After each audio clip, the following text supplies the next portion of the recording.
A hoax email. So we've got a group known for perpetrating stunts. And here we have our vaunted and respected state-controlled media falling for it without even checking it out.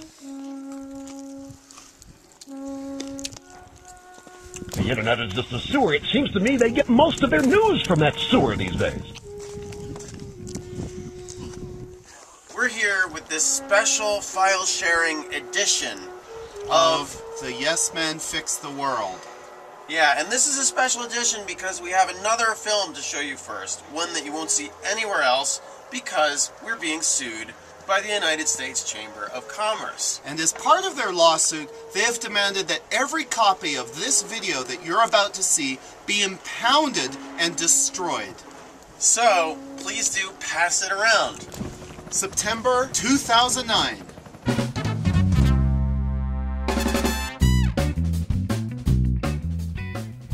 Back in September, we were working with a bunch of climate change activists to plan an event in Washington, D.C.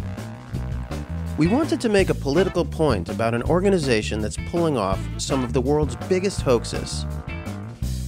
No, not this organization. The one across the street. The one that looks like a U.S. government office, but really is working against the government. In reality, the U.S. Chamber of Commerce is a large corporation that is reported to lie to the public on behalf of even bigger corporations. They spend nearly $500,000 a day trying to convince the U.S. government to do really stupid shit, like killing environmental regulations and undermining workers' rights. But since they spend so much money on their hoaxes, many people believe them. And as it says, American free enterprise dream big, but their dreams are our nightmares because their plans are to prevent us from passing climate change legislation, which means we're screwed. Since the chamber was hoaxing us all and threatening our survival, we decided to fight fire with fire. We would reveal one of their biggest lies by masquerading as them. We would hold a press conference as the Chamber at the National Press Club. But first, we sent out a parody press release from them. It was sort of like their normal ones, except ours was sane. How would the world react to the Chamber suddenly reversing its position on climate change? Bit of reversal on climate change from the U.S. Chamber of Commerce. It will reverse its position on the climate change bill and wants a carbon tax, if you will. All right, so the U.S. Chamber's denying it now. All right, so maybe not. Apparently it was a hoax. Either there is a group or some people or a person. Is there any involvement of the White House whatsoever? I couldn't even begin to go there, Larry, on that one. Today, the country's largest business lobby, the Chamber of Commerce, got punked. It began early this morning when a press release went out, purportedly from the United States Chamber of Commerce. Amazingly, the release said that the Chamber would now support this legislation that it's spent months fighting against. Reporters were surprised and probably confused at this odd turn of events, but that was nothing compared to what actually happened at the press conference when it was held later on this morning. Watch this tape. Clean coal is a technology that has not only not been proven, it basically doesn't exist. Okay, I'm Eric Wolfschlegel. I'm with the U.S. Chamber of Commerce. This is not an official U.S. Chamber of Commerce event. So I don't know what pretenses you're here. I know some of you in the press world, but this is a fraudulent press activity and a stunt. Who are you really, sir? And do you have a business card? Are you with the U.S. Chamber? I do. We can discuss afterwards. Okay. Can I see your business card? Can I see yours? Are you here representing the U.S. Chamber of Commerce? Yes, I am. Okay, well, I work there, and you do not look familiar to me at all. Could I see your business Is this a card? stunt?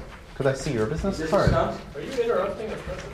Yes, I am. And, this guy does not represent the U.S. Chamber of Commerce. Can we finish the Okay? No. This is not an official Chamber of Commerce. This is not... what is your position at the Chamber of Commerce? I just spoke my position. We've got working... What is your title and your official title at the U.S. Chamber I'm of the Commerce? assistant to Mr. Donahue. Okay. This guy is a fraud. He's lying. This is, a stunt that I've never seen before. So if you'd like to actually talk to the legitimate Chamber of Commerce, I've got my business cards outside. This gentleman, I will assure you, does not have any business cards, and he's not legitimate. Show me your business card. No, show me yours. No, show me yours. They both look like imposters. What? It's You got a business card? It's so weird, though. But you don't look familiar. The U.S. Chamber of Commerce says it was victimized. Victims of a hoax by environmental activists. They said public relations hoaxes undermine the genuine effort to find solutions on the challenge of climate change. A hoax actually led to the chamber admitting that there is a challenge for climate change. It seems like a good first step. So next up, hoaxes about poverty, violence, education. Hunger. The big education hoax. We've got a big education hoax in this country. The hoax is a good first step. Yeah. So that's the story, folks. Not entirely. Then they decided to use this opportunity to raise funds. They put out Google ads. You'd click on that, and it would take you to a page from the U.S. Chamber of Commerce asking you to give them $250 to help defend themselves against us. It gets even funnier. They not only use this opportunity to fundraise, but then they decided to sue us. And by the way, we're being defended by some of the best lawyers in the world. We're being defended by the Electronic Frontier Foundation. Go to EFF.org to check them out. Wait. There's another punchline. Not only did Fox pick up our release, not only did Volschlegel come and interrupt our press conference, not only did the Chamber of Commerce try to raise funds off this event, and not only did they sue us, not only did they sue us, but they actually changed their policy 2 weeks later. Just today, the Chamber of Commerce changed positions, not courtesy of the yes men with that stunt in Washington a few weeks ago. But they're now saying, surprisingly to me, and I'm glad about it, that they want to get legislation, and they're now working with the sponsors of the bill. Gore saying it didn't happen because of the yes men is kind of the highest compliment we've ever been paid, I think. So if you're interested in people maintaining their freedom of speech, EFF.org is a very good organization to support. And also, if you're interested in basically more mayhem of this sort, please do go and see the yesmen.org/lab. That is theyesmen.org/lab, where you can find out about the Yes Lab. The Yes Lab is a thing we've launched to try to make this happen a lot more. To pass this film around to other people, because the U.S. Chamber of Commerce wants people not to see it. Yeah, that's reason enough as far as we're concerned. The Chamber of Commerce needs the support of every American who gives a damn about free markets, private property, and fears creeping fascism. This country cannot afford for the insurance industry to cave. This country cannot afford for the Chamber of Commerce to cave. The Chamber of Commerce has been screwed.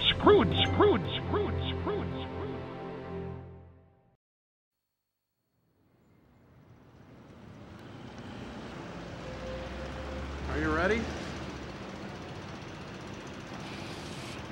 I'm extremely happy to be here because today is a very historic occasion for all of us at Dow, and I am grateful. Let's walk that way. I am grateful. You're extremely pleased to be here. I'm extremely pleased to be here. Yes, extremely pleased to be here, Steve. This is my friend Andy.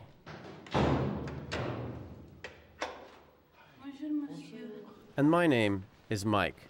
Today, I'm holding the camera. And is it okay if Ari comes in, of course? It's a good thing to announce. Exactly. Andy is about to go on live television in front of 300 million people. They're going to think that he represents one of the largest companies in the world. which he doesn't. And that's why he looks so nervous. Should I typically just look right into the camera? Okay. Andy's about to tell a really big lie, which, unfortunately, is going to wipe $2 billion off one company's stock price. But before I tell you this story, 1 minute. I guess I should tell you how we got ourselves into this situation.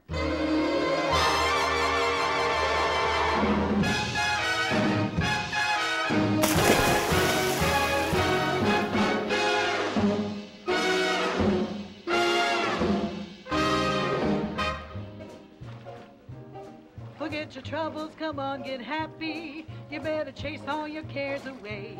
Shout hallelujah, come on, get happy. Get ready for the judgment day. The sun is shining, come on, get happy. The Lord is waiting to take your hand. Shout hallelujah, come on, get happy.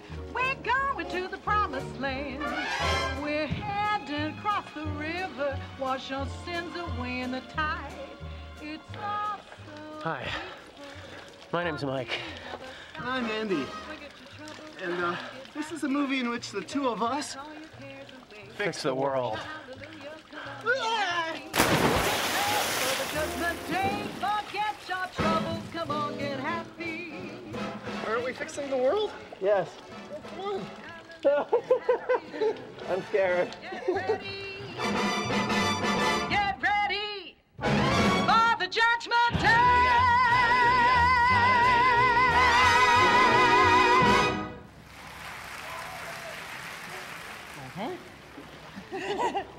Now what? What we do is pass ourselves off as representatives of big corporations we don't like. We make fake websites, then wait for people to accidentally invite us to conferences. My name is Fred. I'm from Halliburton. My name is Hannaford Schmidt. I'm with the World Trade Organization. I'm from Arizona. My name is Francisco Guerrero. Oberlu Hockmix. Hundreds of oil and gas executives were duped today. Louisiana officials are taken for a ride by the Yes Men. The Yes Men? The Yes Men, anti-globalization activists that travel the world pulling pranks at corporate events. A bunch of lefty protesters. World-renowned troublemakers. Sick, twisted, cruel. And what they do is really to take absurd ideas, and they present these ideas in all seriousness. The group has done this many times before. They have a track record of getting away with it. So, how did this happen? Equity International says the imposter showed up. At home in our underground headquarters, it was time to start planning our next mission. Raged on. Tens of thousands of Iraqis have died. Worries are growing among top government and business leaders about the surge of food riots. Markets continue to shake. Unemployment is up. The oil companies reported the highest profits in the history of the world. But with so many things going wrong, who should we go after next? We got our answer when a text message arrived.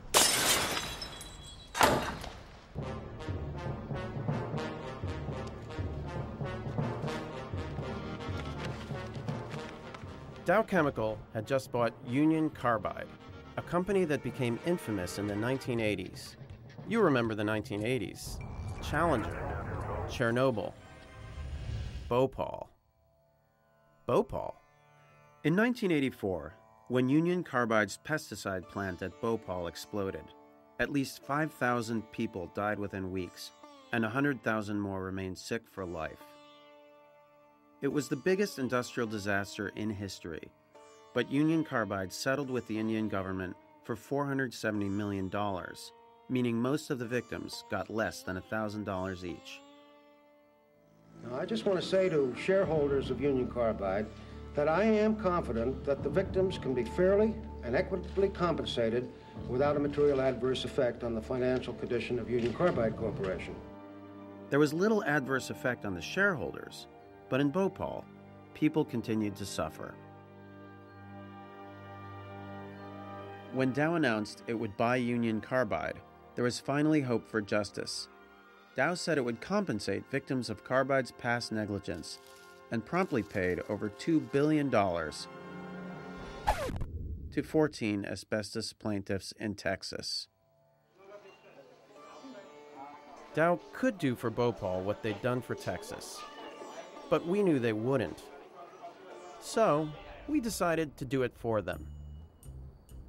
We set up a fake Dow Chemical website, dowethics.com, and we waited, and waited, and waited. Then one day, we got our chance. You have mail. We'd just been invited to a conference on international finance. Some of the biggest banks in the world would be there. These were the kind of banks who help companies like Union Carbide and Dow do what they do. A company might say, we're going to build a shoddy plant in an underdeveloped country with a corrupt legal system. The plant might explode and people might die, but we'll make a lot of money. And the bank comes back and says, great, sounds like a plan. What could we possibly do to show bankers what was wrong with this logic?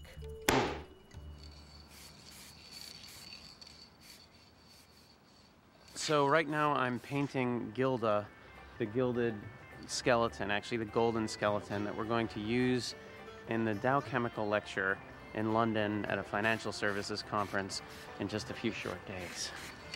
The only good skeleton is a gold skeleton. In case Gilda didn't scare them enough, we had a backup plan. We rented a theatrical pyrotechnics unit here so that we can make a big puff of smoke. Ah! Oh my God. We're on our way to a conference, and Erastus Hand is going to be speaking at the conference as Dow Chemical Company. Our plan was to have Dow demonstrate, for the first time ever, exactly how they calculate the cash value of human life. Would this make the bankers think twice? It was time to find out. Thank you very much. On May 1st, we are releasing the beta version of Acceptable Risk, the world's first market-smart risk calculator to help you find out instantly what risks are or are not acceptable from a bottom-line business perspective. Will Project X be just another skeleton in the closet, something your company comes to regret, or will it be a golden skeleton?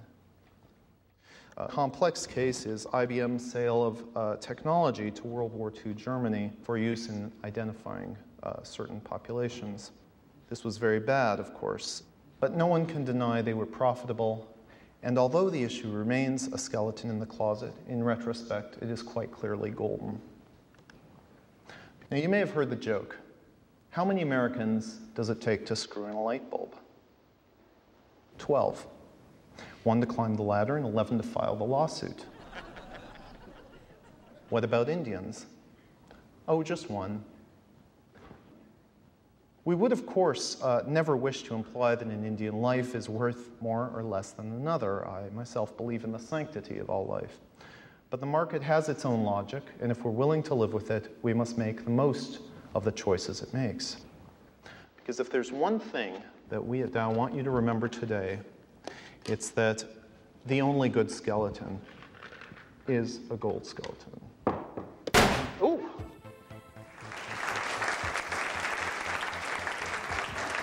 Surprise. This is Gilda. She's the mascot for the Dow Acceptable Risk program. Gilda is here to basically tell you that if you have a skeleton in the closet, it may not be just a skeleton. It could very well be a golden skeleton as well. And as you move into a future of ever-increasing complexity and ever-increasing opportunities, Dow Acceptable Risk can assure you that your touch will be the Midas one. And I'd like to finish with a little poem. I'd rather be handsome than homely. I'd rather be youthful than old. If I can't have a bushel of silver, I'll do with a barrel of gold. So thank you very much. We hope you come up and get a closer look.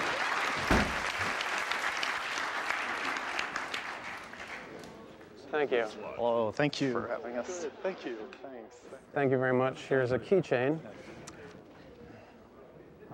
Thank you very much. Absolutely. Thank you. Yeah. Oh, I good. don't have unfortunately, I don't have a card anymore. I've ran out of them. So. Oh, wonderful. Yes, you were one of the earlier speakers. Thanks. Yes, so it's a pleasure. Thank you It's very definitely much. very interesting. Is it applicable? Is your model applicable to anything? I mean, is it applicable? Can we use it in risk management? Oh, absolutely. Yeah. I'll have our risk management guys take a look at it because we do a lot of interesting things. So. Wonderful. Okay. This is interesting. So. Thank you. Thanks a lot. Thank you. Okay. Take care. Yes, hello. Hello, sorry. What your case was, I want to introduce a new product on the market. And you, as I understood it, is that your risk assessor will work out what is to human impact threat to humans, as opposed to the how much money can you make us. Whichever way you do this, you're going to cost some lives, right? But if you're going to make some money in the process of it, then it's acceptable. Is that right? You will. That's pretty much, that's exactly what I said. I mean, it's, so did you find that not... No, I thought it was refreshing, actually. Okay. Refreshing? We'd meant to be shocking, not refreshingly honest. To us, this was about as refreshing as the Kool-Aid in Jonestown. The mass suicide and murder of more than 900 Americans took cyanide-laced fruit punch from their spiritual father and then lay down to die. That's the thing about cults. What's shocking to outsiders seems normal to insiders. Is this why unfettered greed seemed normal to bankers? And if so, who was the cult leader here? This is Milton Friedman. We were told that he was the world's most influential economist. Did government play a role in this? Very little, only by keeping the road clear for human greed and self-interest to promote the welfare of the consumer. In this book, Friedman used the word freedom 374 times. But by freedom, he didn't mean this. He meant this: the freedom of corporations to profit, no matter the risk to people, and without interference from government. Dr. Milton Friedman, a scientist, a careful thinker, and a great teacher. The hero of freedom, Milton Friedman. I sought out Dr. Friedman and had the great pleasure and privilege of meeting him and his economist wife, Rose. And we've all become friends, and now I call him Milton. If we wanted to understand the banker's mindset, we needed to find the guru of greed. There was only one problem. But though Friedman had now ascended, his followers carried the flame. Okay, so we should go in there. Yeah. Oh, great, thank you. Uncle Milty, I call. These guys belong to free market think tanks, which have spent billions of corporate dollars trying to make us all believe that if we just let corporations do what they want, everything will work out great. We're kind of on a quest. We want to fix the world, and we want to know how to do it. Private property, rule of law, and a market unrestricted by government regulation and control. When we see companies demonized, we should work against that. When we see the free market system castigated, we must work against that. More wealth leads to greater efficiency and greater innovation, and basically all good things. Wealth. Money. Privatization. Wealth. Money. Individualist freedom. Privatization. Free markets. Ownership. And a great deal of money. Capitalism and freedom. Wealth and prosperity. We were getting the message. And so were millions of others. These guys spread Friedman's free market gospel by any means that they can, like speaking to Congress, viral videos, and guest spots on Sunday morning talk shows. They claim to have derailed the Kyoto Protocol and to have helped destroy regulation around housing, banking, energy, and the environment. They agreed to meet pretty much anyone with a camera, even us. You see there's a blue screen behind you. Mm-hmm. What would you like to be put in front of? A planet Earth. Oh, cool, a blue screen. I'd say the Jefferson Monument. How about Jefferson Memorial? It's more... It's already taken. Oh, it is taken. Somebody asked for But that. I'm sure you have a good backdrop of Washington. Don't put me in front of anything in Washington. I hate Washington. Put up a scene in outer space or something, you know. I would say a world in which man is treated as an end in himself rather than a tool to be manipulated by those with political power. How can we represent that? Is there a single image or a series of images? I think that the images are of men, just the prosperity of free men, following what their hearts and desires lead them to. I think we can find that. That sounds good.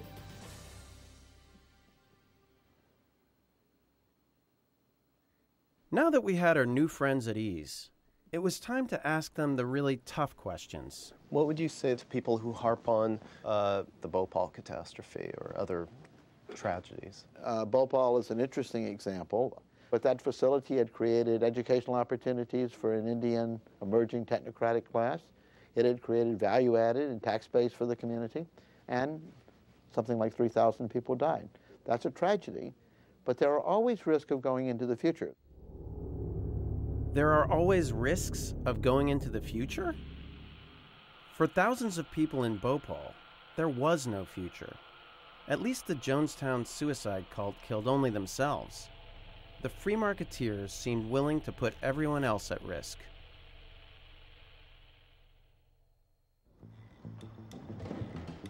Back at home, you have new mail. We had mail. Turned out our Dow site was the gift that kept on giving.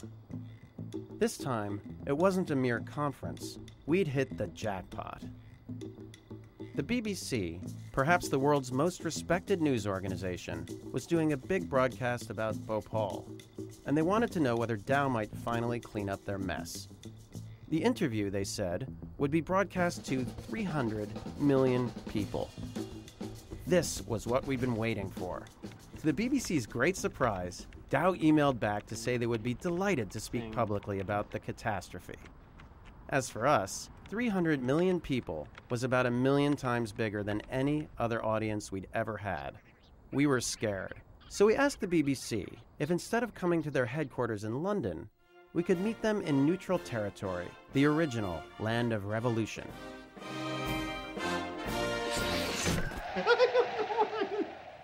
Are you a little nervous?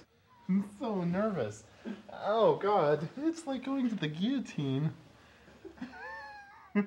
I think it's right near where they used to have the guillotine, too, in Paris. The office.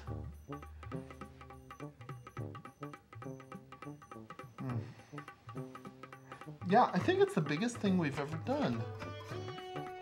This.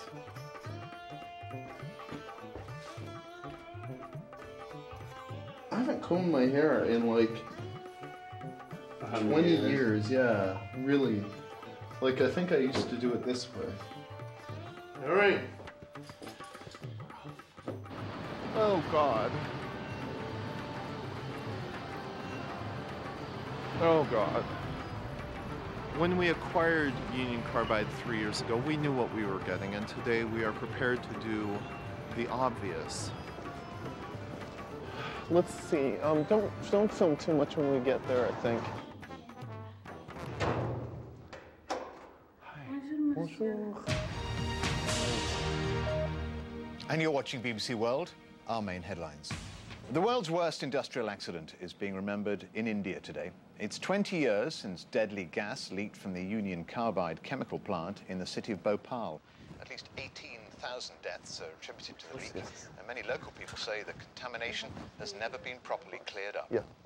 Should I typically just look right into the camera? Okay. The factory still exists here, and that's been a real problem for the people living here locally. I mean, the site, I've been to it, and it's full of toxic waste. People who are living in these houses, they've all got a story to tell about that day 20 years ago. Many of them lost members of their family, and they say that they're continuing to suffer because of the tragedy. And they're saying somebody needs to answer for this. Legally, what they're saying is that they want to pursue the company to try and clean up the site. But whether the company will accept liability seems doubtful. Well, joining us live from Paris now is Jude Finisterra. He's a spokesman for Dow Chemicals, which took over Union Carbide. Good morning to you. A day of commemoration in Bhopal. Do you now accept responsibility for what happened? Steve, yes. Today is a great day for all of us at Dow, and I think for millions of people around the world as well. It's 20 years since the disaster, and today I'm very, very happy to announce that for the first time Dow is accepting full responsibility for the Bhopal catastrophe.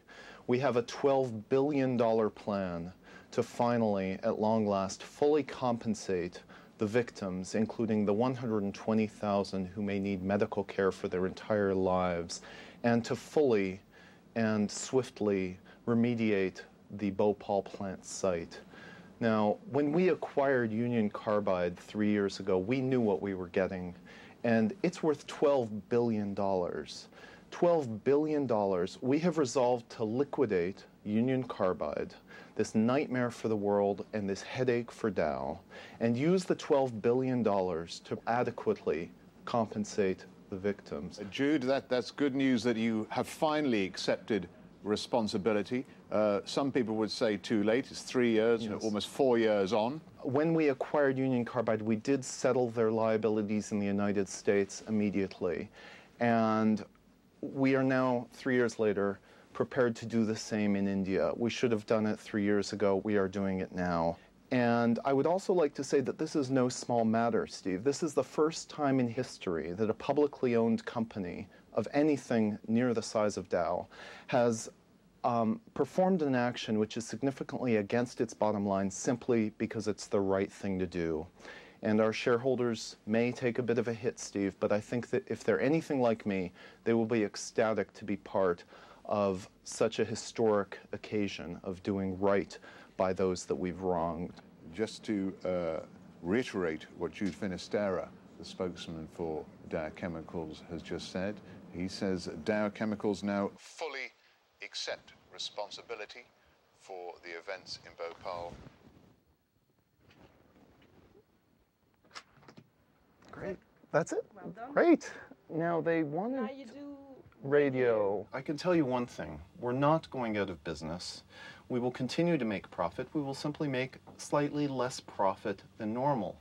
But we are doing the right thing. We're comparing here, though, the value of money to the value of human life, and there is no comparison. It's a good thing to announce. For once, Exactly. I mean, how often does Dow get to, you know? It wouldn't be, I wouldn't want to be a Dow spokesperson otherwise. Good.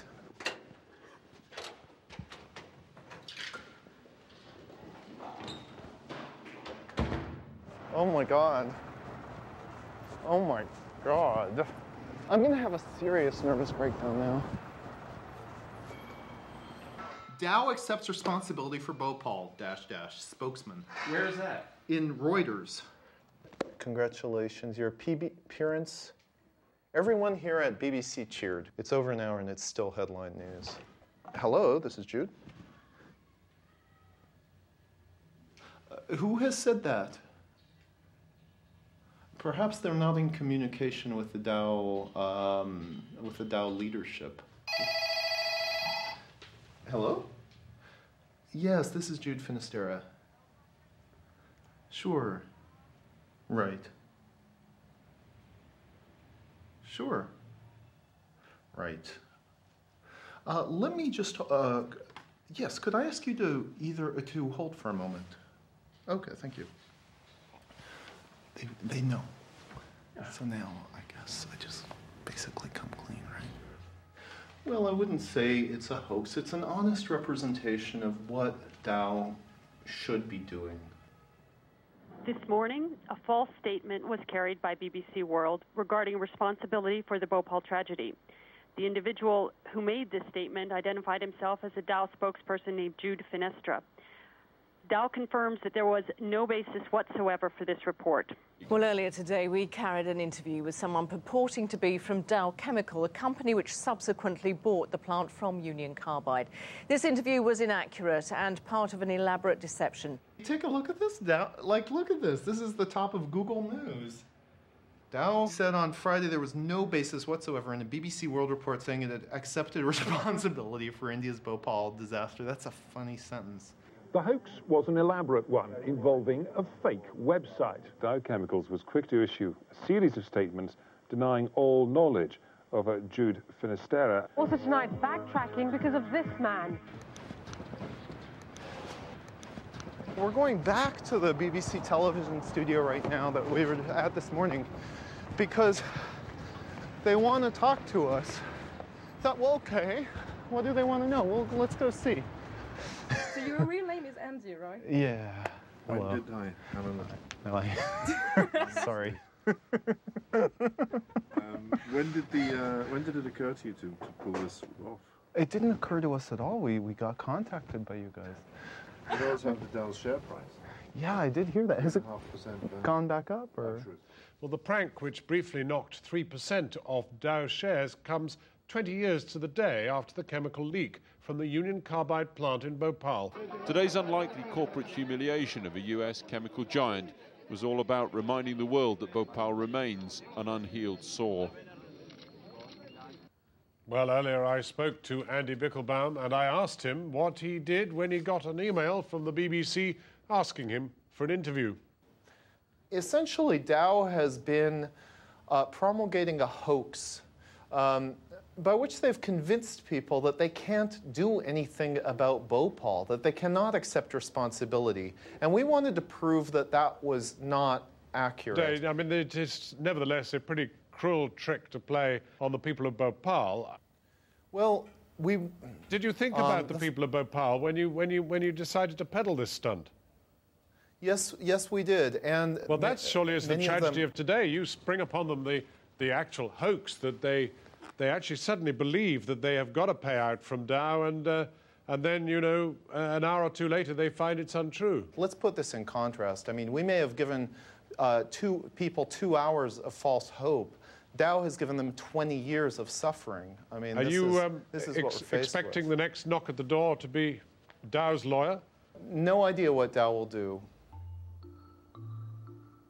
Dow's lawyers didn't call, and millions of people learned for the first time that 20 years on, Bhopal was never cleaned up. But the media also reported that many of the victims in Bhopal cried tears of joy upon hearing the news, and were then bitterly disappointed. Had we actually upset the people we'd meant to help? There was only one way to find out. Here we are, we're in India. Hey! And this is Bhopal. Bhopal is a big city. There's over 1 million people here. Unfortunately, we heard from a lot of news reports that the victims here in Bhopal were extremely upset because we had raised false hopes about them actually getting some compensation after 21 years. What do you think they'll do? Well, I don't know. I mean, what's the local custom here? I mean...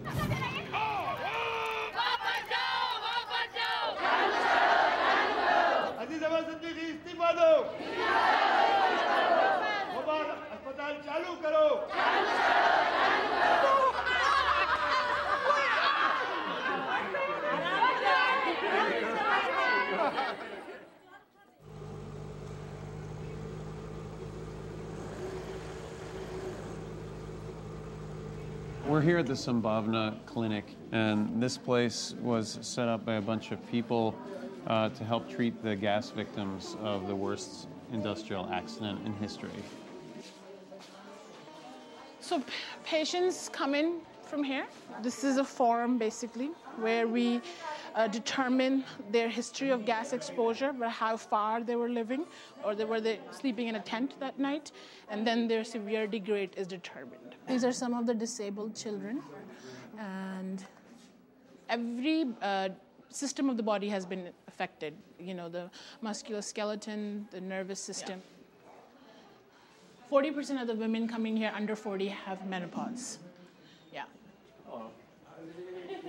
This is Hey, oh my God.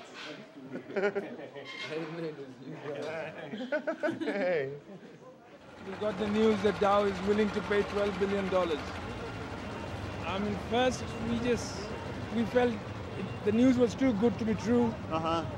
And Dow was too bad for the news to be true. Yeah. But still, we thought maybe it is true. Maybe they've just seen sense in this. Yeah.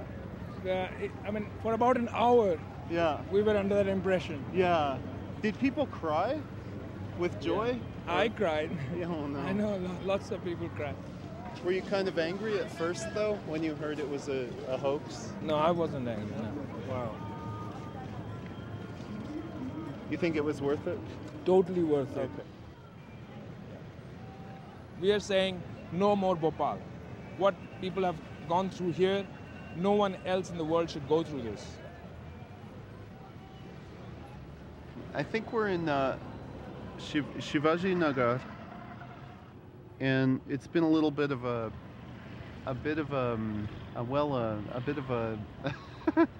a maze getting here. A little, what do you call that? We got lost. That's what it's called. We're trying to meet up with a journalist to interview, and we got lost. Here he is. Rajkumar Keswani broke the disaster story. In fact, he broke it years before it actually happened. So you had already predicted how many times that the disaster would happen before it happened? In newspapers, 4 times. Once to the chief minister, dozens of times to the local legislators, and once to the Supreme Court. I am the most unfortunate person in this world who has got the recognition for his failure. Had I succeeded, it wouldn't have happened. When you heard it was a hoax, the thing that we did, were you like, what did you think of it at first? I thought that was a wonderful thing to do. We were put into a situation which we never thought of that would actually happen. So it is just like being in the heaven. Because I'm sure I'm not going to be in the heaven. So if I'm expecting hell, and suddenly someone puts me for a while in the heaven, so I said, okay, thanks.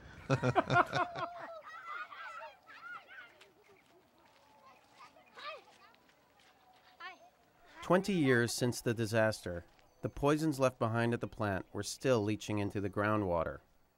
Communities that you see in red have not gotten a single drop of clean water. Oh, really? Yeah. Until now? Until now. 8 communities are getting about 12% of the requirement. But this is contaminated water. Some of them used to drink, cook, wash clothes.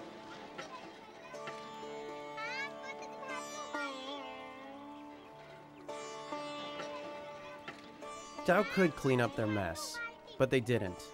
Instead, they spent tens of millions of dollars on an ad campaign to clean up their image. For each of us, there's a moment of discovery. And just then, in the flash of a synapse, we learn that life is elemental. And in the dazzling brilliance of this knowledge, we may overlook the element not listed on the chart. Its importance so obvious, its presence is simply understood. The missing element is the human element. And when we add it to the equation, the chemistry changes. The human element is the element of change. The human element. Nothing is more fundamental. Nothing more elemental.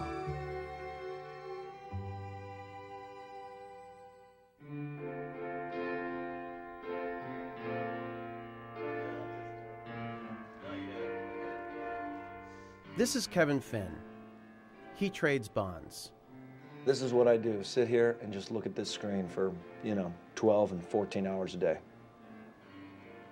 It's very romantic, actually.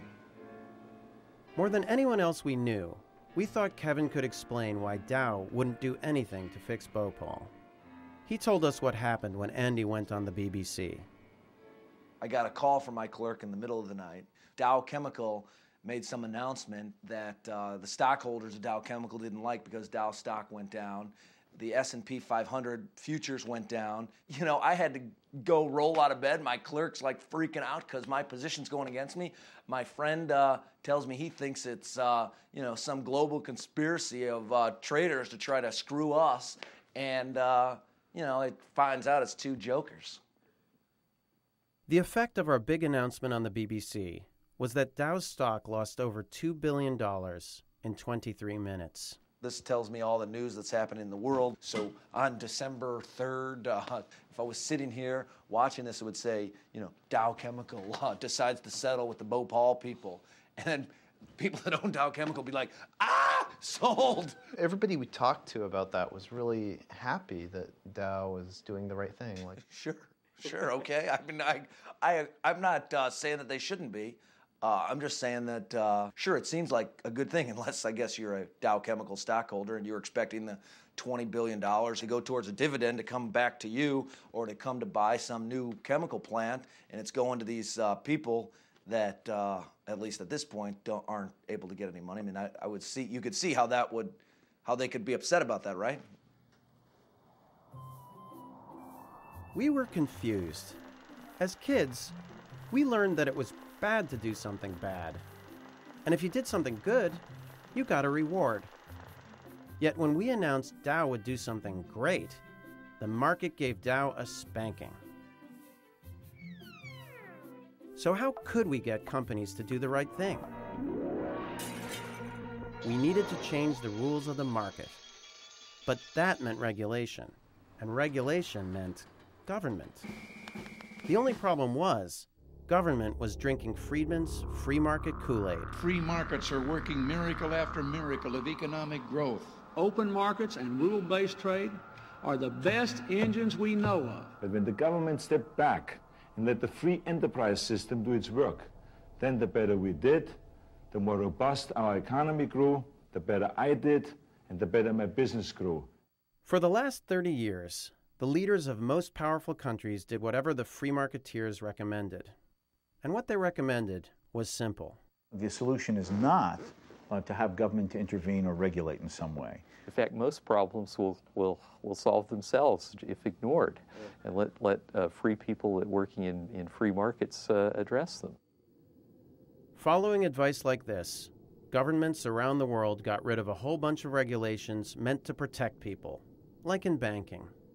I'm confident that the degree of harm or spillover effect, whatever subprime mortgages go bad, that the market will devise ways to minimize and diffuse the negative effects. Their faith in the market was unshakable, but we all know what happened next. Now with the world's largest insurance company, AIG, on the brink of collapse, it could mean devastation way beyond Wall Street. What other disasters weren't coming? Global warming is silly. It's not a serious issue. Warmer is healthier, and warmer is more pleasant, and that's why states like Arizona keep gaining population rapidly. Well, there are benefits to global warming. Cold-related deaths will actually decrease considerably. Just like with the subprime mortgages, our free market friends were doing all they could to stop government from intervening. Except here, the stakes were higher. I think it's quite possible that if it weren't for groups like ours, that the United States might very well be in the Kyoto Protocol by now. And if you've seen the ads that we ran about a year ago, which we produced in-house on this global warming, where our essential contention is carbon dioxide, they call it pollution, we call it life. There's something in these pictures you can't see. It's what we breathe out and plants breathe in. Carbon dioxide. They call it pollution. We call it life. We got lots of hate mail. 2 senators this past fall sent a letter to ExxonMobil calling on it to stop funding CEI. So Exxon was secretly paying think tanks to tell us we shouldn't regulate Exxon.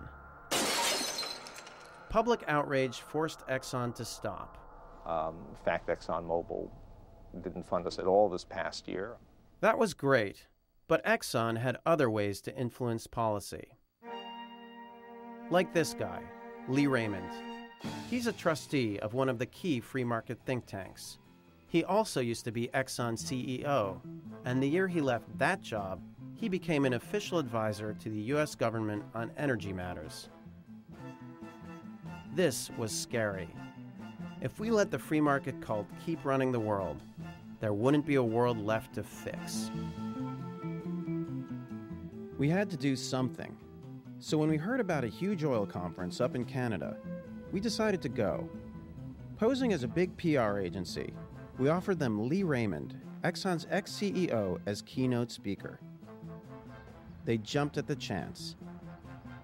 But what they didn't know is that on the day of the talk, Raymond would be suddenly unavailable, and an assistant would step in to replace him. Okay. Yep. This keynote speech will attract substantial media coverage and will be one of the major highlights of Go Expo. What would we do to shake this audience up? It would have to be more shocking than anything we'd done before.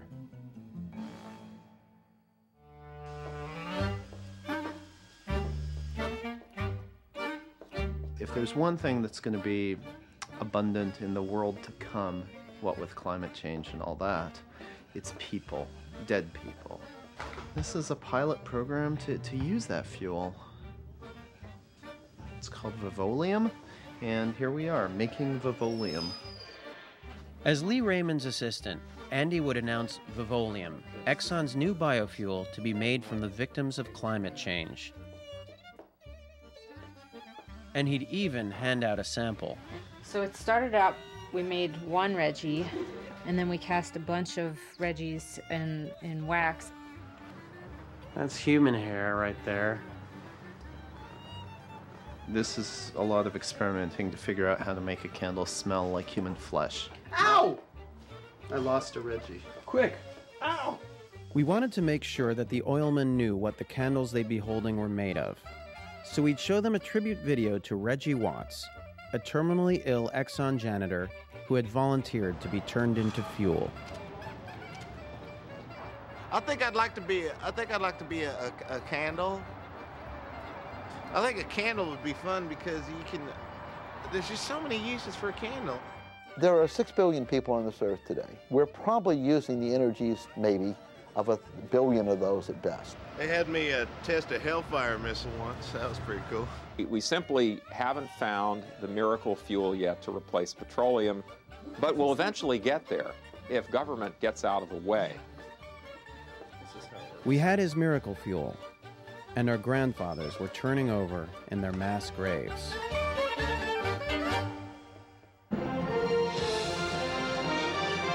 CTV News with Barb Higgins and Daryl Chance. Good evening. A bizarre situation today at the Go Expo Energy Conference at Stampede Park. Organizers and hundreds of Alberta oil and gas executives got duped. They'd been promised a major announcement from a major player in the energy industry. Attendees paid $50 a head to hear this speech from the National Petroleum Council, a group that advises the White House on oil and gas matters. Welcome to Go Expo's keynote luncheon. Please welcome S.K. Wolf. First, I need to say how wonderful it is to see on all the faces here today the childlike exuberance of a great industry in full flower. And why not? Without oil, at least 4 billion people would starve, and starving would become the new black. But I'm not here today to pat us all on the back. I'm here to speak of Plan Bs. As Andy began outlining Exxon's tough solution to climate change, 10 volunteers passed out 300 human flesh candles. This vigil would be like no other. Who first had the idea to use the oil of a recently living animal to light his or her house? Even today, Shetland Islanders cut the heads off their puffins and put wicks in the stumps to make candles. We at Exxon firmly believe that a free market will, if left to its own devices, always find solutions to the dilemmas that humanity faces. We're calling our new technology Vivolium. As Andy began to describe Exxon's new biofuel, the candles were lit. A strange odor rose into the air. What you see here is an artist's rendition of an advanced large-scale plant. The vivolium feedstock is renewable and unprecious and responds to the need of a shrinking market with greater supply. The dance of capital appears in full flower. Finally, it was time to introduce Reggie Watts, the dying Exxon janitor who had volunteered to be turned into fuel. And now we begin the tribute video to Reggie Watts.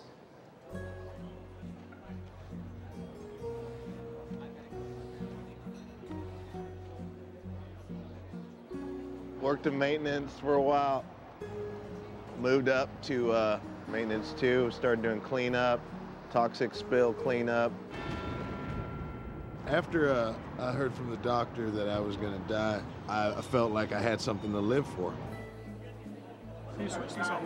Could we describe? Please switch it off. I think I'd like to be a candle. There's just so many uses for a candle. I mean, you know, like if you want something romantic, like that'd be nice to know. I was a candle on table, you know, when people, when they first met each other on a date. I think that would be great. I'd love that. That'd be a hoot. This is a funerary observance. I mean, this guy died. Switch this off before This man died. It's people. Really is.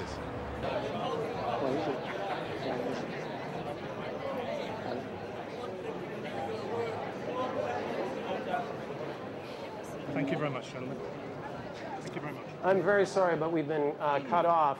Apparently, we're not allowed to have a funerary observance for a man who's died to make a product possible. And I'm being, are you allowed to do that to me? What?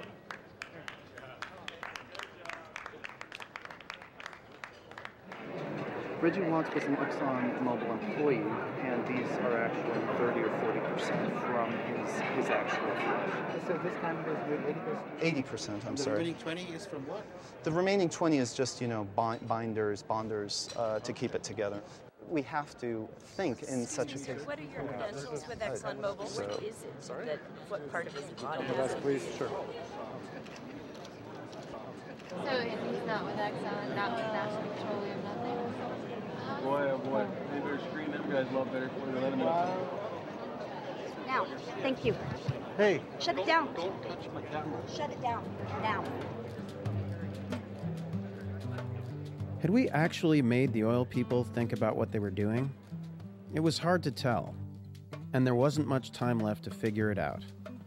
Big oil was already destroying the planet, and not just by speeding up climate change.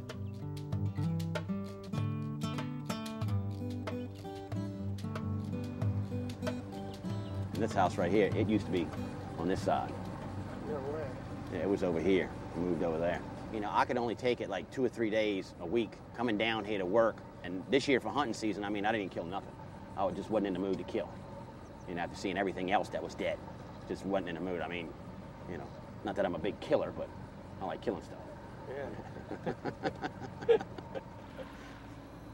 It's really just amazing when you go downriver. Some of the ponds that we used to fish in are now almost like a bay. For decades, the government had ignored scientists' warnings and let industry carve up the wetlands that protected New Orleans from storms. About 1 million acres of land has disappeared since 1930. It was done canal by canal, oil field by oil field, port by port, parcel by parcel. It was, if you will, death by 1,000 cuts. The governing mindset culturally and legally was, if there's an impact, we'll deal with it later. And in some ways, it's, you know, this is a preview of what the rest of this country and the rest of the world have in store for them.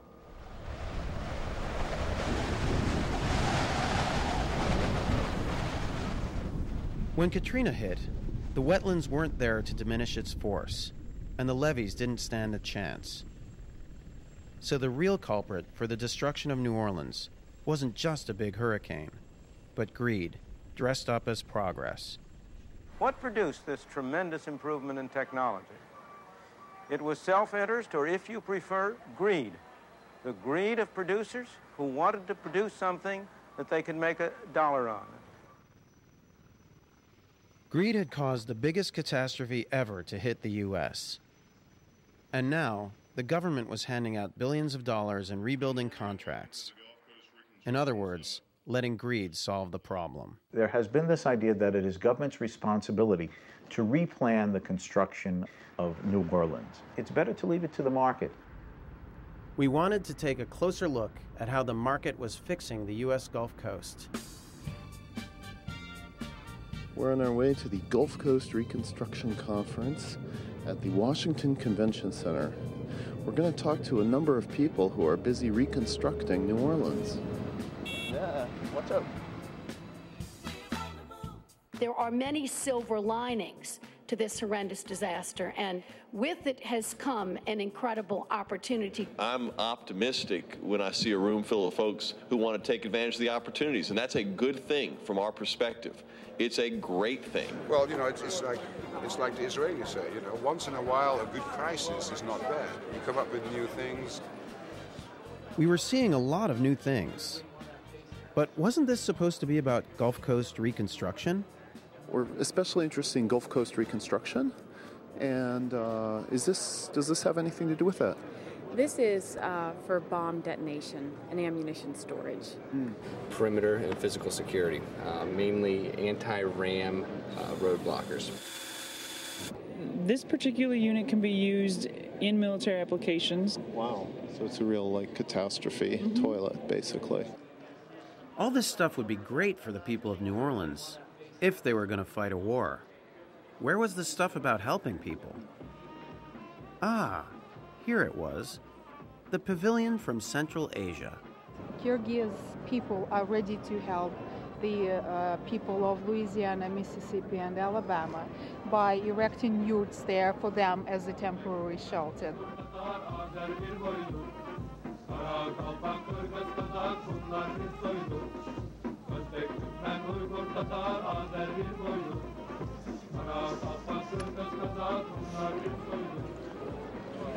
And here's the yurt. Oh my God. This is it. You can cover it up, you can build a fire, you can open it up, and if there's a flood, you can just take it up in less than an hour. They're interested in sending one free of charge to Louisiana as a test, if you're interested. So, yep.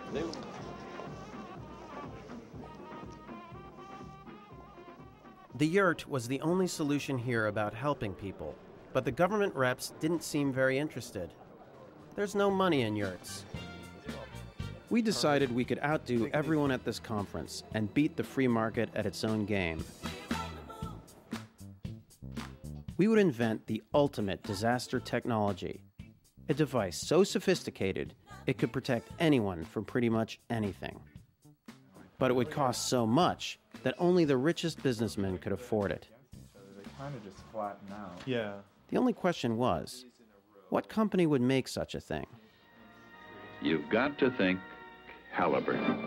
For they are the ones who do the research to make the mud, to build the tool, to run in the well, to make the test, to log the zone, to set the packer, cement the pipe and fire the gun, to perforate, to pump the gel that carries the sand, that props the frac, completes the well to produce the crude that runs the world for all the people all over the earth who live in the house that oil built.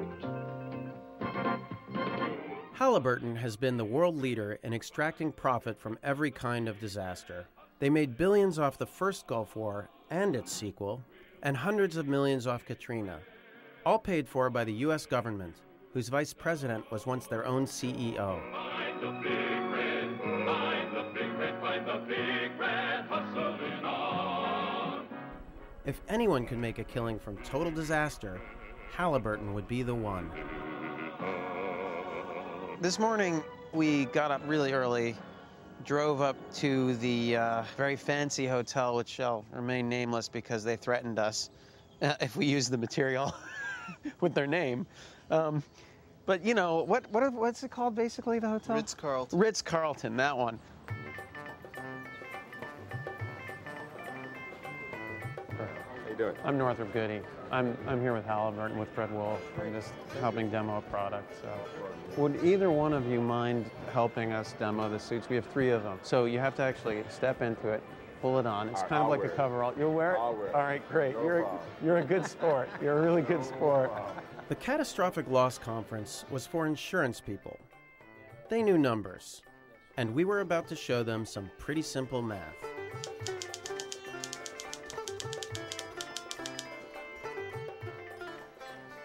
With Gilda, we tried scary. With Reggie, we tried gross. Now, we would go for ridiculous. We really appreciate being invited to speak on this panel. A lot of you work with the insurance industry, of course. Insurance has become extremely worried about some grave new dangers to people that we're seeing in the world around us today. And I'm, of course, talking about climate change and the disasters that it brings. But I can personally guarantee you that level heads will always be able to turn lemons into lemonade. Consider the Black Plague. This was an unspeakably rotten event, of course, in which 1/3 of Europe's population died in great agony. No one, of course, would wish such a thing on any civilization. Yet without it, without the Black Plague, the old business models of Europe would never have been overturned by the entrepreneurs of the Renaissance. And what would the world be without the Mona Lisa? Or, closer to home, how about the Great Deluge? This world-ending disaster, literally, was surely seen as a terrible catastrophe by Noah's contemporaries and perhaps by Noah himself. Yet Noah was ready to seize the day, and at the end of that day, not only was there a whole new world, but Noah found himself with a monopoly of the animals. For those of us in positions of responsibility, however, who might have to take charge in a crisis, even more innovative solutions are necessary. I'd like now to introduce my colleague here, Dr. Northrop Goody, who's the head of our Emergency Products Development Unit at Halliburton. And Dr. Goody will be showing some mock-ups of some items that his unit has developed. We want something that's going to be able to save a human being no matter what Mother Nature throws at him. And so this is the answer. This is the Halliburton Survivaball. It's 3 easy steps for deployment: suiting up, inflating, and of course, launching. Launching out of a building, and we have an artist's rendition of what it might be like in Houston when we launch our Survivaballs. In the event of extreme catastrophe, there might be a scarcity of resources.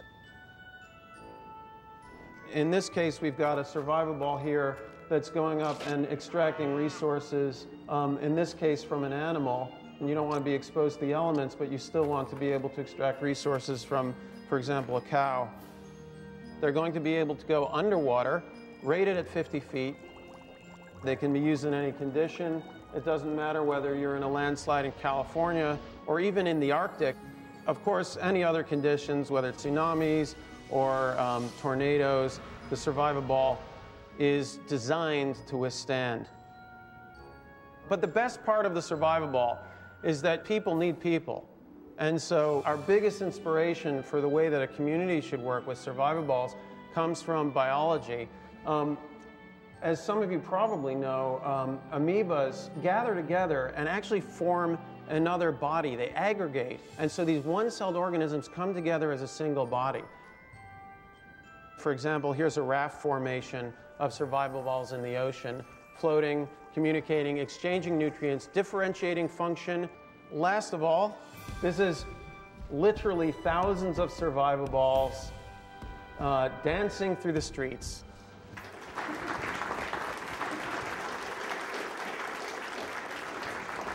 And we'll be happy to take any questions. So if there are any more technical ones for Northrop here or general ones.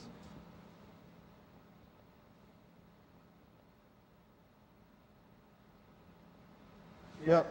I mean, in my mind, this clearly also plays right into terrorist attacks. What kind of defense mechanisms do you envision against biological, chemical, radiological attack? If you could demonstrate the turtle position, please, that would be great. Basically, if you duck down... I'll assume they'll have some kind of bubble mask or something. Yeah, visor, heads-up display, the whole thing. Very cool. So.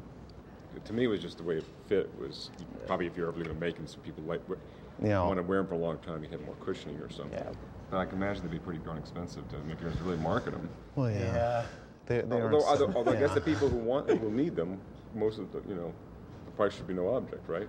And if you're getting for, say, the that's right. cabinet, to pick a, Hi. Northrop. Gary, how are you? It's very interesting. One of the things that we're trying to do is modeling of terrorism around the world. So, and this is clearly, something that plays right into that kind of an event. Well, it does. That's it. It's supposed much more so than, Katrina. Yeah. Yeah. Well, I mean, We'd done all we could to show these people what sucked about letting greed run our future. Oh dear. But instead of freaking out, they just took our business cards. Hello. Wonderful, and if you want to take one of mine here. Our effort had been a failure. It's not very well articulated, really. And come to think of it, all of our efforts had been failures.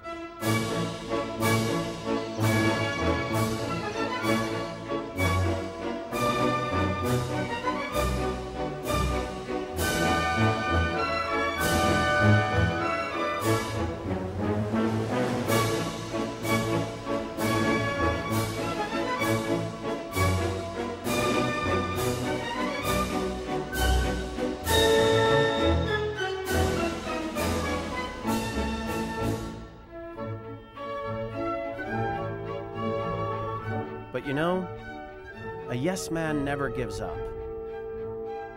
We knew we could do it. All we needed was a whole new approach. Maybe making fun of stupid ideas was a stupid idea. We had to get smart, because the people with the really stupid ideas were very, very smart.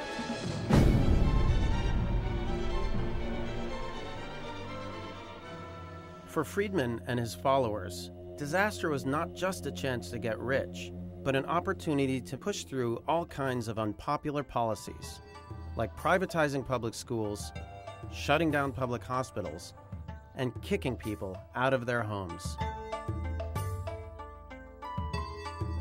This is the Lafitte Housing Project. It survived Katrina intact. That was lucky for the thousands of residents who wanted to come home and rebuild. So what did the government do? They decided to tear it down. The disaster for us started after the storm.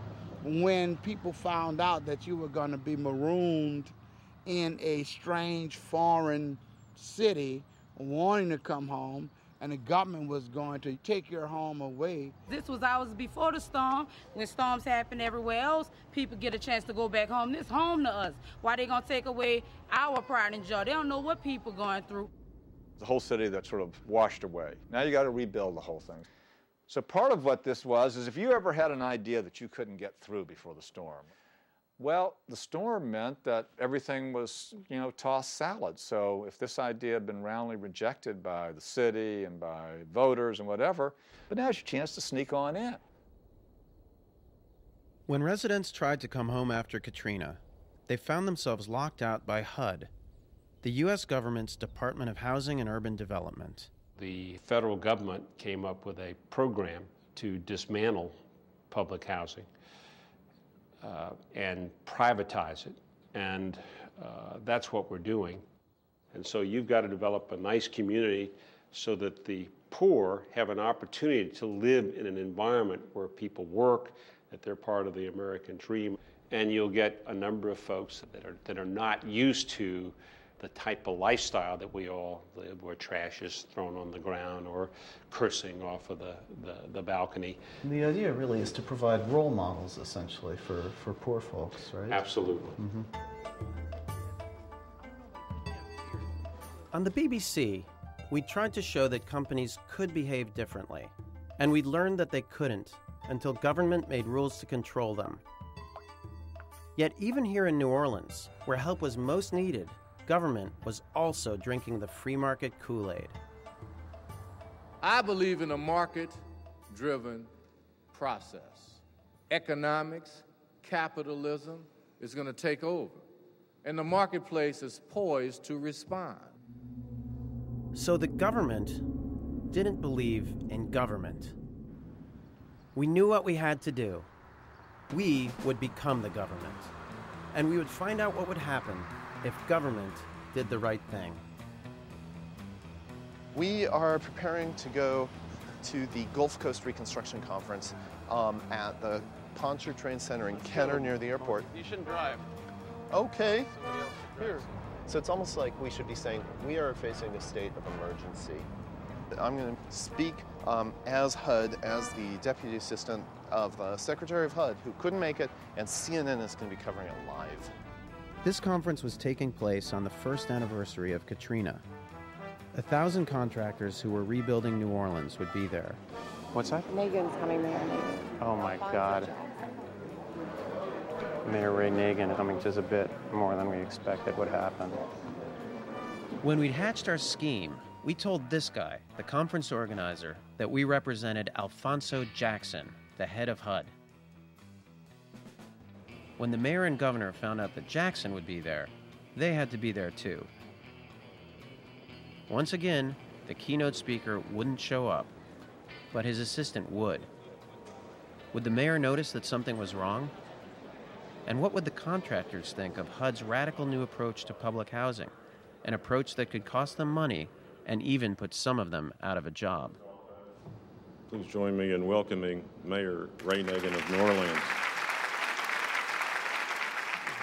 And please also join me in welcoming Renee Oswin, the Assistant Deputy Secretary of the U.S. Department of Housing and Urban Development.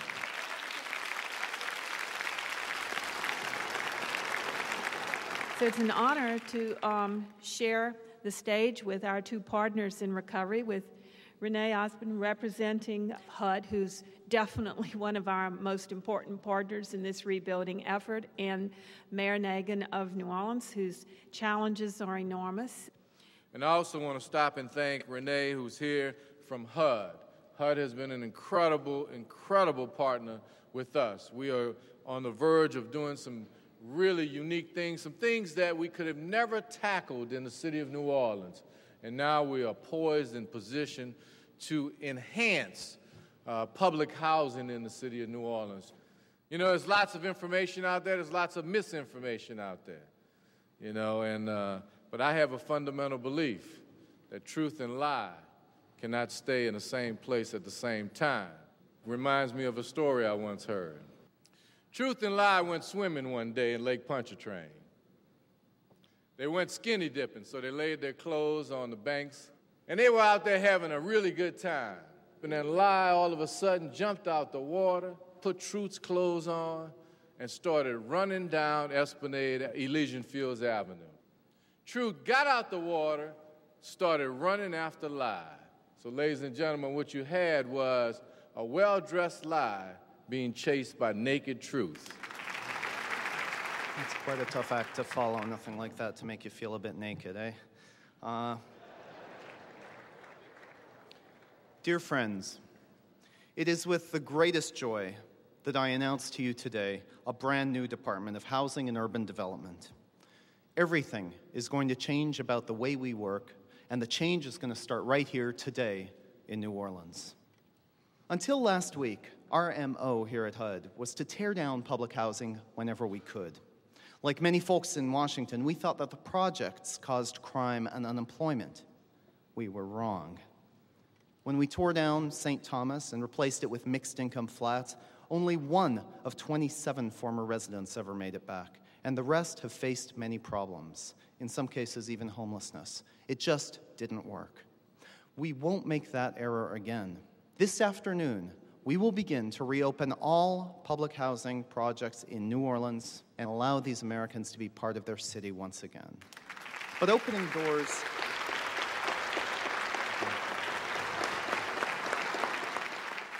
doors won't be enough. As you know, the main reason New Orleans was so vulnerable to Katrina was the destruction of the wetlands. I am very, very, very pleased to announce that Exxon and Shell have agreed to finance wetlands rebuilding from part of the $60 billion in profits this year. As J. Stephen Simon, Exxon Vice President, writes, ExxonMobil is earmarking $8.6 billion from revenues our company has made in this region so as to assure that ExxonMobil never again has a hand in destroying a large American city. Ladies and gentlemen, we will rebuild not just New Orleans, we will rebuild the American dream. Please come join us at the Lichty Housing Complex for a ribbon-cutting ceremony immediately after the plenary session. This is what we're all here for, so let's make it happen. Let's bring New Orleans back. I thought it was very uplifting. This has been a big problem. A lot of people want to come home, and they have been unable to do so. So I thought it was a very positive message. Well, very encouraging, and what's really encouraging in particular is not only getting people back home and helping them rebuild, but the recognition that we have to deal with Mother Nature, and that Exxon is going to make some significant contribution to restore wetlands. It's very encouraging. This was encouraging. When the contractors heard that the government was going to do the right thing, even though it might cost them some business, they cheered. Friedman was wrong. Greed alone didn't rule the world. Hi, what's CBS Radio, WWL? Mind if I talk to you? Absolutely. Oh, okay, thank you. And this time, we'd gotten away with it. Or so we thought. The city and the state both say they've not heard anything about this. This announcement comes as a surprise to the governor's office and the mayor's office. Yes, why would HUD do this without consulting the city and the state? Well, we haven't done this without consulting with them. You have no cards. You say you're new to the agency? I have a card, but it's back at the office. I'll get it to you. Where is your PR team? I'm right here. Hi. There. Hi, you're with HUD? Yes, I am. Do you have a card? There's an entire HUD housing project there left unfinished. Yeah. There are some saying that this is a farce, that you're not truly with HUD, and that this is not an actual announcement. Well, they can say whatever they want. Who are these people? Where is your office? In Washington. Where in Washington? He just joined the agency from France. He's from France? Yeah, he's been a special attaché to the Department of the Interior in France. Why are you so skeptical? I just heard the speech, and I have a newscast very shortly. I need to confirm if it was a real speech from HUD or not. The governor and the mayor knew nothing of it. They were shocked. We desperately need to know if this is real or not. He's standing right here, the man who's just apparently committed this hoax on your department. Okay, I'm on the phone with HUD right now, and they say you're a liar. Okay, well, they can say whatever they want. I'm sorry? They can say whatever they'd like. They can say whatever they'd like, but you work for them, don't you, as a deputy secretary? That's right. Now that you've been discovered, do you want to explain to me why you did it? I mean, if you're trying to make a point, why don't you come over here and tell me why you did this? All right? All right, man. I'll call you in a few minutes. But it is a hoax, a massive hoax perpetrated today. You just pulled off a heck of a hoax. Thank you. I mean, I would say that, you know, HUD is pulling off a hoax by pretending that tearing down affordable housing is what's going to solve it. I mean, that's what they've been doing until now. This is a time when all of these people are clamoring to get back in. They want to get back into their housing, and they deserve to be there. It's crazy. And worth lying to all these people. Absolutely. To try to make your actually telling the truth. This is actually truth-telling where normally there would only be lies. Thank you. How difficult would it be to remediate what you see here today and make it inhabitable, say, next week? Just take off the covers here. Oh, yeah, that's a good start, yeah. Absolutely. Finally, we will be reopening public housing for the residents, for the workforce that's going to move back in and again rebuild New Orleans. Sick, twisted, cruel. Those are all words used to describe the prank on Louisiana officials and about 1,000 contractors in New Orleans today. I'm Deputy Assistant Secretary of the assistant, essentially, of Secretary Alphonso Jackson. Renee Oswin can't get his title right or his relationship to HUD Secretary Alphonso Jackson. After taking the mayor for a ride, these contractors followed him to a makeshift ribbon cutting at the Lafitte Housing Project. Mr. Oswin, you're not even on the directory of HUD. You're not even listed. You don't even have a phone number. It's come to that, has it? It's come to that. Well, thanks for being the one to break the news. Hano, the Housing Authority of New Orleans, says this is simply a cruel, cruel joke, trying to give people some kind of fake hope that they were going to be able to move back. It is terribly sad that someone would perpetuate such a cruel hoax and play on the fears and anxieties of families who are desperate to return to their homes. We just had it confirmed from HUD that he's not actually an employee of HUD. This is all a big hoax, this whole ceremony here, this whole press conference. But I guess it's just to call their hand. It's just to call their hand. I respect this host because maybe it'll take a host like this to bring them out here to see what we going through. So it's a host with it be, a host is what we got. And I ain't mad. I'm going to eat me some barbecue. And I think what you guys exposed is the fact that HUD could do these great things if they wanted to. Secondly, you got the attention of the residents, so now they're going to begin to ask, well, why aren't you doing these things? And number three, you're creating a controversy to feed off, to organize, and to build a struggle to the next level. So in my opinion, everything y'all did was excellent.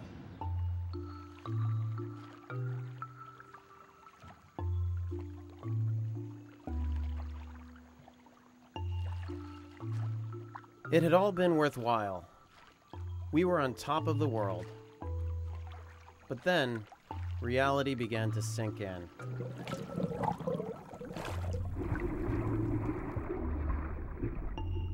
We'd made a splash, but we hadn't fixed the world. The free market was still destroying New Orleans. All over the world, people were losing their homes. Climate change kept getting worse. And in Bhopal, people continued to suffer.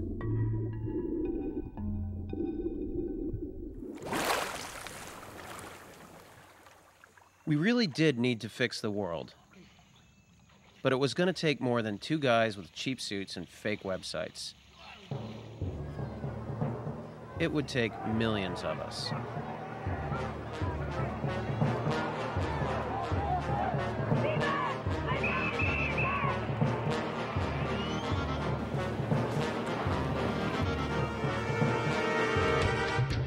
But even as old regimes were swept away, we knew that real change wouldn't come easy.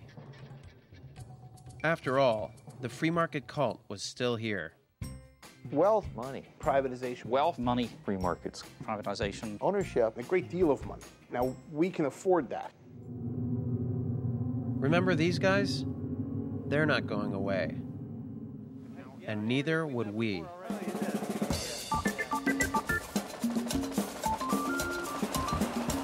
We needed a really ambitious plan, because all we ever read in the newspapers was how we needed to put everything back on track, back to how it was before it fell apart. But how it was the problem. We needed to show what real change could look like.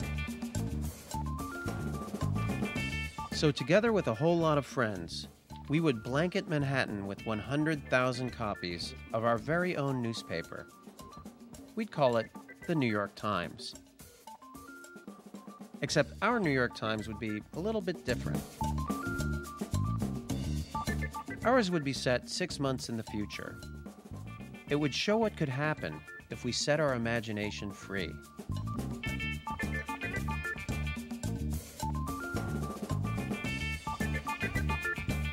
Things have gotten pretty bad, and I think it's hard for people to imagine the world working another way. So we're trying to, as realistically as possible, present this world as it could be.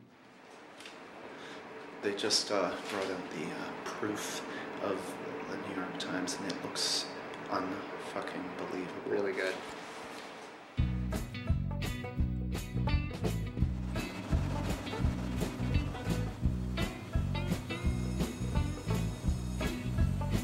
The obvious question, how the heck did you do it? Andy, you want to start? How long were you working on this thing, and how many of you? Well, there were a lot of us. It wasn't just the Yes Men, it was a large group of people. We were just one of many groups. It was an idea that sparked a lot of people's imaginations. They wanted to see this happen. And that's sort of the message of the paper as well, is that, great, we elected Obama, and that's fantastic, but now the real work begins. The idea was to put out something that was optimistic, that says, we can do all these things. Why not? We created the system that we have now, so why not create a good one instead? Wow. Very good. Let me tie you up. This is the big day. 7 a.m. rush hour. This is the time to get the papers out there. 3 times. Special issue. Special issue. 3 New York Times. Special edition of the New York Times. 3 New York Times. This is real? It's fake, right? Who publishes this? Can I grab another one, please? What? What? New York Times. National Health Insurance Act passes. The Patriot Act repealed. Maximum wage law succeeds. Good luck with that one. This is too good to be true, but it's not impossible. It's a dream newspaper, right? It's like you wake up and all the things that you wanted became the news. The war's over! Our fake news was a hit. But would the real news pick it up? You don't work for the New York Times. Who is it that you work for handing this out? A guy named John Smith? who? Yeah, John Smith. John Smith. It's a New York Times special edition. Is there anything wrong with it? I mean... Well, yeah, it's not the New York Times. Extra, extra, read all about it. The New York Times declares the war in Iraq is over. Some commuters got their hands on what looks like a special edition of the New York Times. As you might have guessed, though, it's a fake. Eine New York Times in die Hand gedrückt bekamen, trauten jedenfalls ihren Augen nicht. Джордж Буш отдан под суд, а Кондолиза Райс приносит официальные извинения за недостоверную. We printed a paper with the headlines that we'd like to see. So if these are the headlines that people were so excited to read this morning, let's make them happen. I think we have to exercise some muscles we either don't have or that have atrophied or something. A civic muscle, a thrifty muscle, a generous muscle. We've got to take back our government. March into City Hall and say, here, we've got the solutions. We can think of the different ways that we can contribute to a movement that says business as usual is unacceptable because people are being hurt and we're not going to play the role, the subservient, routine role that we usually play. Let's go.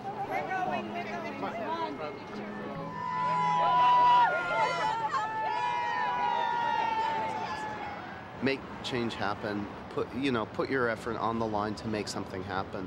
And that's what kind of we did here. And, maybe it's what, it's kind of, oh boy. No, I know, yeah. And if a few people at the top can make the bad news happen, then why can't all of us at the bottom get together and make the good news happen for a change? I mean, for real.